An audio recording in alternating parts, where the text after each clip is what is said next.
Assalamualaikum warahmatullahi wabarakatuh. Kali ini kita akan belajar tentang penarikan kesimpulan dan uji hipotesis, yaitu matematika peminatan kelas 12. Nah, sebelum kita uji hipotesis, kita harus tahu dulu apa yang dimaksud dengan hipotesis. Jadi, hipotesis adalah pernyataan atau dugaan tentang karakter suatu populasi yang masih diragukan kebenarannya sehingga perlu dibuktikan. Nah, di sini jenis hipotesis ada dua, ada hipotesis 0 atau H0 dan hipotesis alternatif atau H1. Nah, bedanya apa? Untuk hipotesis 0 atau H0, ini hipotesis yang diartikan sebagai tidak ada perbedaan antara data populasi dan data sampel. Jadi nanti diharapkan ditolak saat dilakukan uji hipotesis. Untuk hipotesis alternatif, kebalikan dari hipotesis 0, jadi nanti ada perbedaan antara data populasi dan data sampel. Jadi nanti diharapkan diterima kebenarannya saat dilakukan uji hipotesis. Oke, selanjutnya kita ke uji hipotesis. Apa yang dimaksud dengan uji hipotesis? Uji hipotesis adalah suatu prosedur untuk menguji sebuah hipotesis dengan membandingkan data hasil percobaan acak terhadap nilai yang diprediksi oleh hipotesis. Oke, nah nanti diasumsikan bahwa populasinya berdistribusi normal sehingga nanti uji hipotesisnya menggunakan bantuan kurva normal. Untuk jenis hipotesisnya ada dua, yaitu uji satu arah dan uji dua arah. Untuk uji satu arah itu tandanya kurang dari atau lebih dari salah satunya ya. Untuk dua arah tandanya tidak sama dengan. Untuk contoh kasusnya, untuk uji satu arah, misalnya sebuah bimbel terkenal meyakini jika mengikuti bimbel mereka akan meningkatkan nilai ujian sekolah. Nah, jika rata-rata nilai ujian sekolah adalah 75, maka penulisannya H0 sama dengan 75. Di sini seperti pengertian H0 tadi nanti tidak ada perubahan, jadi tetap 75 rata-ratanya, dan H1 lebih dari 75. Nanti yang diharapkan meningkatkan, jadi rata-ratanya lebih dari 75. Nah, untuk contoh kasus uji dua arah, contohnya, rata-rata IQ siswa yang diterima di sekolah ABC adalah 120. Nah, berarti H0-nya sama dengan 120. H1 untuk lawan dari H0 tidak sama dengan 120 karena di sini tidak ada kata-kata meningkatkan, lebih dari, ataupun kurang dari. Selanjutnya kita akan mempelajari tentang daerah kritis pada kurva normal di uji satu arah maupun uji dua arah. Yang pertama yaitu daerah kritis uji satu arah. Nah, untuk uji satu arah ini bisa yang tandanya kurang dari ataupun lebih dari. Nah, untuk bentuk gambarnya pada kurva normal, nah H0 diterima jika Z0-nya lebih dari ZA. Nah, untuk yang tanda lebih dari, maka H0-nya diterima jika Z0-nya kurang dari ZA. Agar lebih jelasnya nanti ada di tabel selanjutnya. Oke, selanjutnya kita ke daerah kritis uji dua arah. Seperti kita ketahui, untuk uji hipotesis dua arah ini tandanya adalah tidak sama dengan. Jadi nanti daerah kritisnya itu ada dua, yaitu di sebelah kiri Z min dan Z plus. Nah, dia H0-nya diterima jika Z0-nya lebih dari min Z alfa per 2 atau Z0-nya kurang dari Z alfa per 2.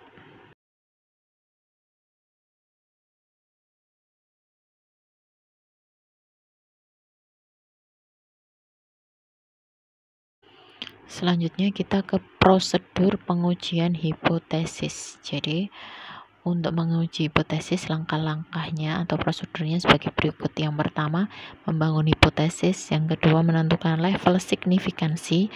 Yang ketiga, menentukan kriteria pengujian.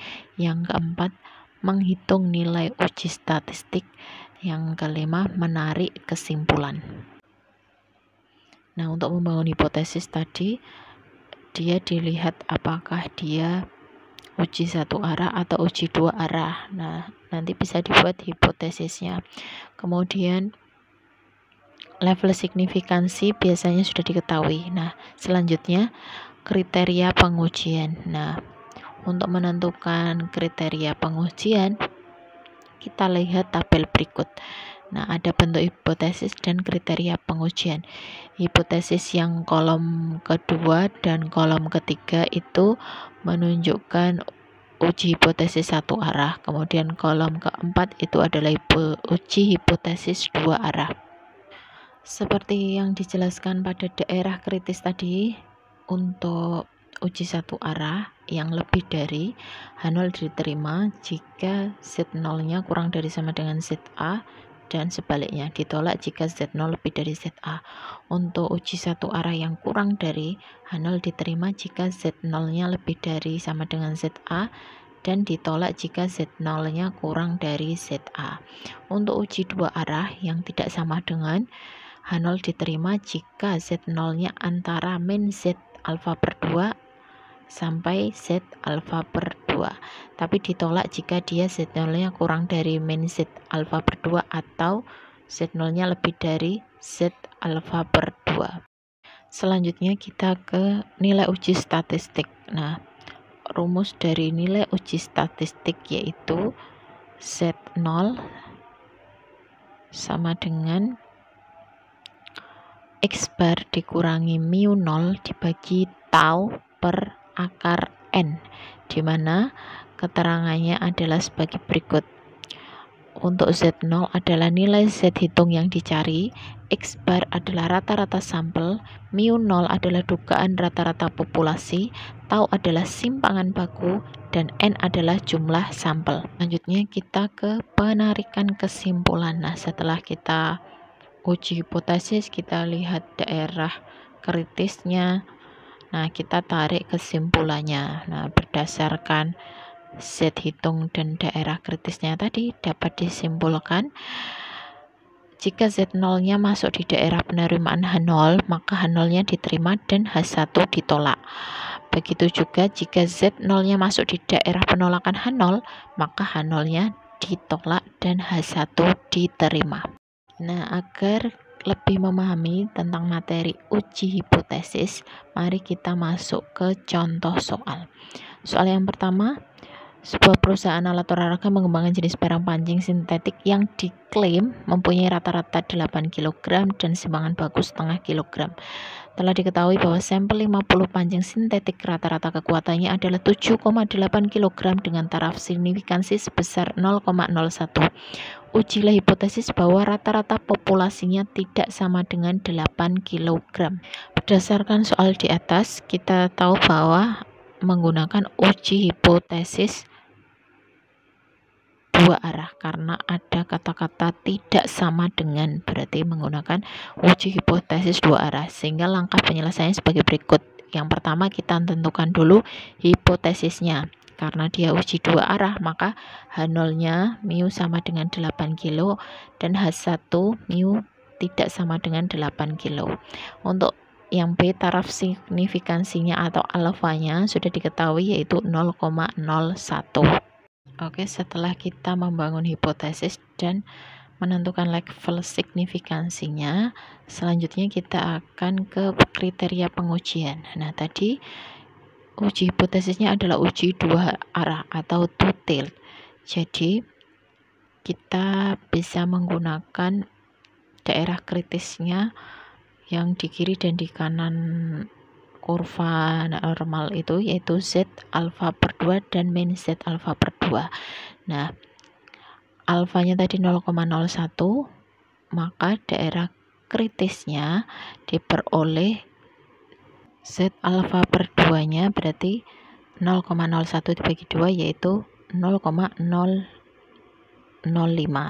Jadi jika luasnya 0,005 diperoleh K-nya yaitu 2,57. Jadi kalau yang di kiri min 2,57, yang kanan 2,57. Sesuai dengan 2,57 itu diperoleh dari tabel distribusi normal. Setelah kita menentukan nilai Z-nya berdasarkan tabel distribusi normal, kita menghitung Z hitungnya dengan nilai uji statistik tadi, diperoleh nilai min 2,83. Nah, karena min 2,83 itu kurang dari min 2,57, artinya Z0-nya kurang dari min Z alfa per 2, maka dia berada di daerah penolakan H0, maka H0 ditolak dan H1 diterima. Jadi kesimpulannya, rata-rata populasi yang sebenarnya itu tidak sama dengan 8. Oke, agar lebih memahami lagi tentang uji hipotesis, mari kita masuk ke contoh soal yang kedua. Suatu sampel acak 100 catatan kematian di US selama tahun yang lalu menunjukkan umur rata-rata yaitu 71,8 tahun dengan simpangan baku 8,9 tahun dengan taraf signifikansi yaitu 0,05. Ujilah hipotesis bahwa rata-rata umur sekarang ini lebih dari 70 tahun. Di soal ini terdapat kata-kata lebih dari, berarti terlihat dia menggunakan uji hipotesis satu arah. Jadi hipotesisnya bisa ditulis H0 sama dengan 70 dan H1-nya lebih dari 70. Taraf signifikansinya atau alfanya sudah diketahui yaitu 0,05. Selanjutnya, karena ini adalah uji hipotesis satu arah atau one tail, maka kita akan menghitung Z0-nya berdasarkan kurva dan tabel distribusi normal. Diketahui tadi alfanya 0,05, maka jika luasnya pada kurva itu 0,05, maka Z0,05 diperoleh sama dengan 1,64. Jadi yang meningkati 0,05 yaitu ini menggunakan tabel negatif min 1,64, karena di kanan maka dia hanya positif yaitu 1,64.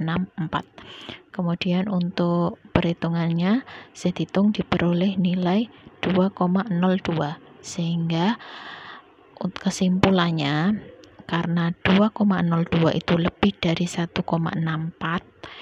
jadi H0 ditolak karena dia berada di daerah penolakan, sehingga dapat diambil kesimpulan rata-rata populasi umur sekarang ini adalah lebih dari 70 tahun. Jadi H1-nya diterima. Oke, kita telah membahas soal tentang uji satu arah dan uji dua arah. Semoga kalian memahami materi ini. Jangan lupa untuk di like dan subscribe. Akhir kata, wassalamualaikum warahmatullahi wabarakatuh.